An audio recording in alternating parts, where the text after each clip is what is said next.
guys, for today's video, magluluto po ako ng version ko ng pork mongolian. Ang gamit ko pong baboy dito ay kasim kasi wala po akong nabiling tenderloin pero carry lang yan, hiniwa-hiwa ko na maliliit then imamarinate ko po siya. After ko po siya i-marinate, set aside ko lang po siya at ginayat ko na po yung bell pepper, dahon ng sibuyas, bawang, luya at sibuyas. Then, gagawa naman po ako ng sauce para mamaya ilalagay ko rin po siya doon kapag malambot na yung karne.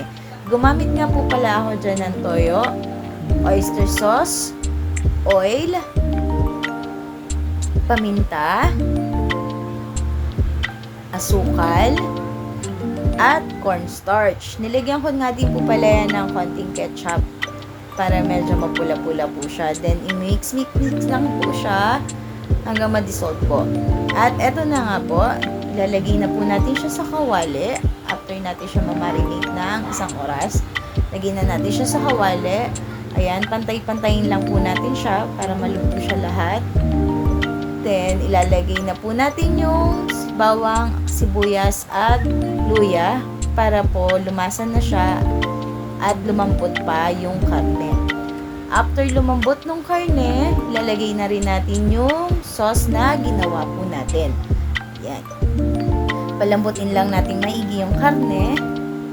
Then, pag malambot na siya at medyo malapot na, ilagay na po natin yung bell pepper and dahon ng sibuyas. Tapos, halu-haluin lang po natin siya, guys. Ayan na. Luto na siya, guys. Pwede nang kumain. Salin ko lang po siya sa lagayan. Yummy! Magluto din kayo nito, guys. Panigurado, marami pong makakain yung pamilya nyo. Ano po. Salamat po sa panonood. Hanggang sa muli!